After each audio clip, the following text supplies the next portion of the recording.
Do or die বাঁচা মরার লড়াইয়ে আগামীকাল আরব আমিরাতের বিপক্ষে মুখোমুখি হতে যাচ্ছে পাকিস্তান ক্রিকেট টিম।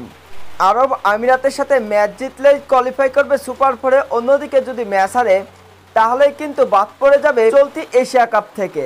এমন সমীকরণ নিয়ে অবশ্য এশিয়া কাপে নিজেদের শেষ ম্যাচে মাঠে নামতে যাচ্ছে পাকিস্তান ক্রিকেট টিম। চলতি এশিয়া কাপে আরব আমিরাত ইতিমধ্যে 2 ম্যাচ খেলে এক জয়, অবশ্য পয়েন্ট টেবিলে রয়েছে তৃতীয় স্থানে।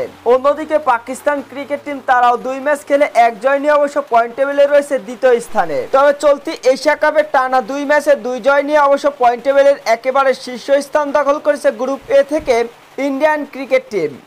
আরব আমিরাতের থেকে যদিও বা পাকিস্তান ক্রিকেট টিম অনেক গুণে এশিয়া কাপে শক্তিশালী দল, তবে আরব আমিরাতও ছেড়ে কথা বলবে না পাকিস্তান ক্রিকেট টিমকে, কেননা সাম্প্রতিক সময়ে দুর্দান্ত পারফরমেন্স করে চলেছেন আরব আমিরাত। গত ম্যাচেও ওমানকে দুর্দান্তভাবে হারিয়েছে আরব আমিরাত এবং এশিয়া কাপে জয় তুলে নিয়েছে আরব আমিরাত ক্রিকেট টিম।